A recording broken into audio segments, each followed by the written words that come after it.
Wakamba ni watu ambao wamejulikana kama watu wa bidii, watu wenye ukakamavu, watu wenye ujasiri, watu waaminifu, si ndio?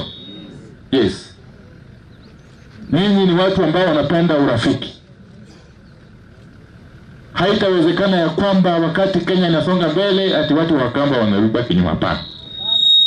Sisi hatuwezi kubali kitu kama hicho. Lazima tutasonga mbele pamoja sisi sote. Si ndio? Wangapi wamekubali namna hii? Sisi tusonge mbele wote kama wa Kenya. Ukambani kiwa ndani yake. Kiwa ndani yake. Na ndio naunga yeye mkono vile vile Mheshimiwa Mule kwa mwito yake ametoa hapo awali.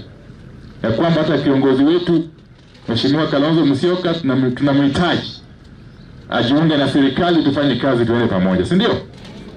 Mambo ya uchaguzi itakuja huko mbele. Kwa wakati huu sisi kama watu wa serikali tumeamua ya kwamba jambo la muhimu ni mambo ya maendeleo. Shughuli kubwa tunayo wakati huu ni kuhakikisha kwamba tumetoa huduma kwa wananchi.